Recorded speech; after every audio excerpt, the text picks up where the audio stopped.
আমাদের স্পেশাল খাওয়া দাওয়া মানে খুব বেশি আয়োজন থাকে সেটা কিন্তু না, ওই মাংস পোলাও হলেই মনে হয় যে সবসময় স্পেশাল হয়ে যায়। তো যাই হোক, আজকের ভিডিওটা দুপুর থেকেই শুরু করলাম। তো দুপুরে যে সব রান্নাবাড়াগুলো করব তো সেগুলোই আর কি রেডি করে নিচ্ছি। নমস্কার, আমি লিপি সাহা।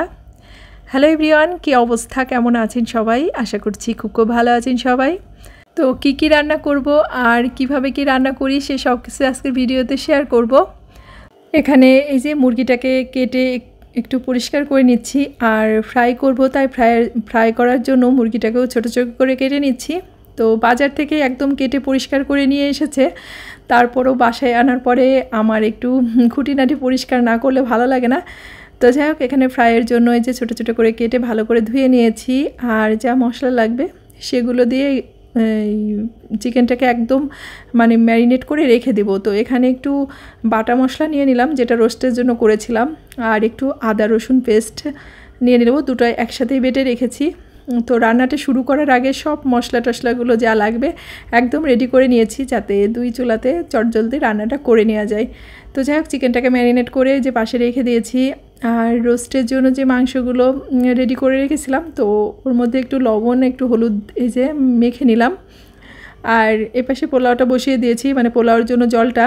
তো ওই দিকে হচ্ছে পোলাওয়ের জন্য চালটাকে আগেই ধুয়ে ভিজিয়ে রেখেছিলাম, তো এপাশে জলটাকে ফুটতে দিলাম। আর এই যে পাশের চুলায় কড়াইটা বসিয়ে দিয়ে একটু মানে তেল দিয়ে দিচ্ছি, তার মধ্যে বেশ খানিকটা ঘি দিয়ে দিলাম, কারণ রোস্টের মুরগিটাকে একটু ঘিয়ে ফ্রাই করলে বেশি ভালো লাগে আমার কাছে মনে হয়। তো এ কারণে বেশ খানিকটা ঘি দিয়ে দিয়েছি। তো এখন মুরগিটাকে লাল লাল করে একটু ফ্রাই করে নিব। আর রান্নাটা শুরু করার আগেই সব মশলাগুলোকে কেটে বেটে একদম রেডি করে নিয়েছি।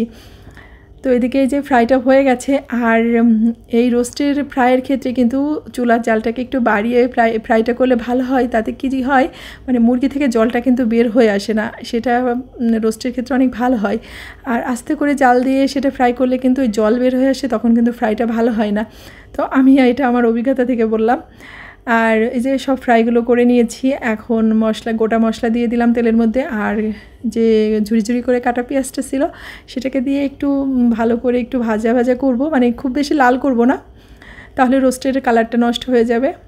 আর এইদিকে হচ্ছে এই যে চালটাকে দিয়ে দিলাম। তো লিকুইড দুধটা ফ্রিজের থেকে বেরো করতে ভুলে গিয়েছি, তো এই কারণে গুঁড়া দুধটা ছিল সেটাই দিয়ে দিলাম পোলাওর মধ্যে।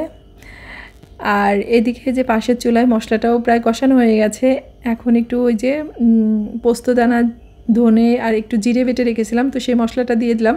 তো সেটা দিয়ে আরেকটু কষিয়ে নিব ভালো করে।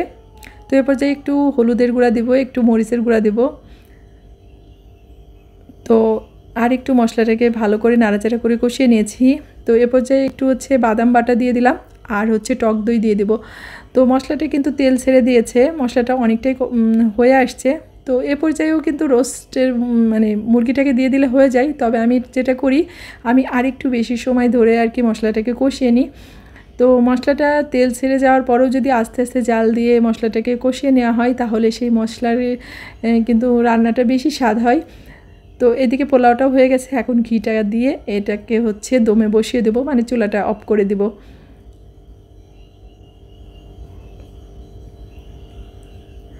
তো আমি বারবার ঢাকা দিয়ে এবং আলগা করে এই যে মশলাটাকে ভালো করে কষিয়ে নিয়েছি।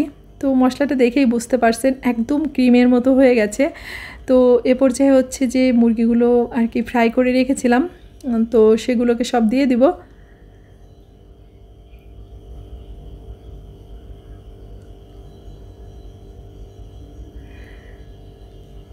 আর মুরগিগুলো দেওয়ার পর মশলার সাথে আর কি ভালো করে কষিয়ে নিব।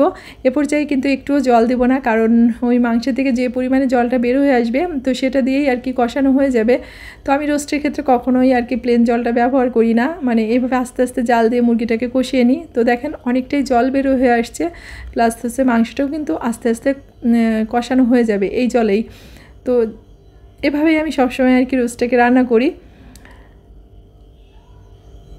তো এইভাবে বারবার ঢাকা দিয়ে একটু নাড়াচাড়া করে মাংসটাকে ভালো করে কষিয়ে নিয়েছিলাম। তারপর পাশের চুলায় একটু দুধ জাল দিয়ে রেখেছিলাম, সেটা হচ্ছে গুঁড়া দুধই জল দিয়ে একটু জাল দিয়ে রেখেছিলাম। তো এরপর সে হচ্ছে সেই দুধটাকে দিয়ে দিব পরিমাণ মতো। তো আমি এর মাঝে একটু চেক করে নিয়েছিলাম লবণ মানে চিনি যতটা দেওয়ার দরকার পরিমাণ মতোই দিয়ে দিয়েছি, যেহেতু রোস্টটা একটু হালকা মিষ্টি মিষ্টি হয়। তো যাই হোক, এখন হচ্ছে ঢাকা দিয়ে এটাকে জাল দিয়ে ফুটিয়ে নেব। তো ওইদিকে কিন্তু রোস্টটা অলরেডি হয়ে গেছে, আর এখন ফ্রাইটা করব, তাই এই সময় হচ্ছে এই যে ডিমটা দিয়ে দিলাম। তো বাসায় কর্নফ্লাওয়ারটা ছিল না, তো বেসন আর হচ্ছে একটু ময়দা দিয়েই ফ্রাইটাকে করে নিলাম। তো এভাবে করলেও কিন্তু ফ্রাইটা বেশ ভালো লাগে এবং মচমচা হয়। তো এই যে ফ্রাইটাকে কিন্তু এ পর্যায়ে মেখে আর রেখে দিব না, কারণ ওই বেসন বা চালের গুঁড়া যেটাই মিশান না কেন বা কর্নফ্লাওয়ার, সেটা মিশানোর সাথে সাথেই আর কি ফ্রাইটাকে ভেজে নিলে বেশি ভালো হয়। তো আমার কি হয়, ফ্রাই বা চপ যেটাই করি না কেন, ওই ভাজতে ভাজতেই আর কি অর্ধেকটা শেষ হয়ে যায়। তো এইদিকে আমি ভাজতেছি, ওই পাশে স্বপ্নিল তো সসের বোতল নিয়ে আর কি দাঁড়িয়ে আছে, কতক্ষণে হবে আর কি। তো যাই হোক, ওই ফ্রাইগুলো সব একে একে ভেজে নিয়েছি, আর এদিকে সব খাবার টাবার রেডি করে নিয়েছি। তো যেটা বলেছিলাম যে সবাই মিলে একসাথে মজা করে খেয়েছি, সেটা কিন্তু না, কারণ আমাদের একসাথে খাওয়াটা কখনোই হয় না। আমরা ফ্যামিলিতে 3 জন, তো 3 জন 3 সময় খাওয়াই। স্বপ্নিলের বাবা তো সবার লাস্টে খাই, আর স্বপ্নিলকে আগেই খাবারটা দিয়ে দিয়েছি, আর আমি হচ্ছে পরে খাবো। তো স্বপ্নিলের বাবাকে যদি জিজ্ঞাসা করি যে রান্নাগুলো কেমন হয়েছে, সে বরাবরই আমাকে বলে আরেকটু ভালো হতে পারতো বা আরেকটু এটা হলে ভালো হতো। কিন্তু স্বপ্নিলকে খাবার দিয়ে আমি খুব মজা পাই, কারণ আমি যেটাই রান্না করি সে অনেক মজা করে খায়, তো এটাই আমার কাছে ভালো লাগে। তো আজকের ভিডিওটা এই পর্যন্তই। সবাই ভালো থাকবেন, সুস্থ থাকবেন, আর অবশ্যই সাবধানে থাকবেন। ভিডিওটা ভালো লাগলে অবশ্যই একটা লাইক করবেন, কমেন্ট করবেন, আর যারা নতুন আছেন চ্যানেলটাকে অবশ্যই সাবস্ক্রাইব করে দেবেন। ভালো থাকবেন সবাই।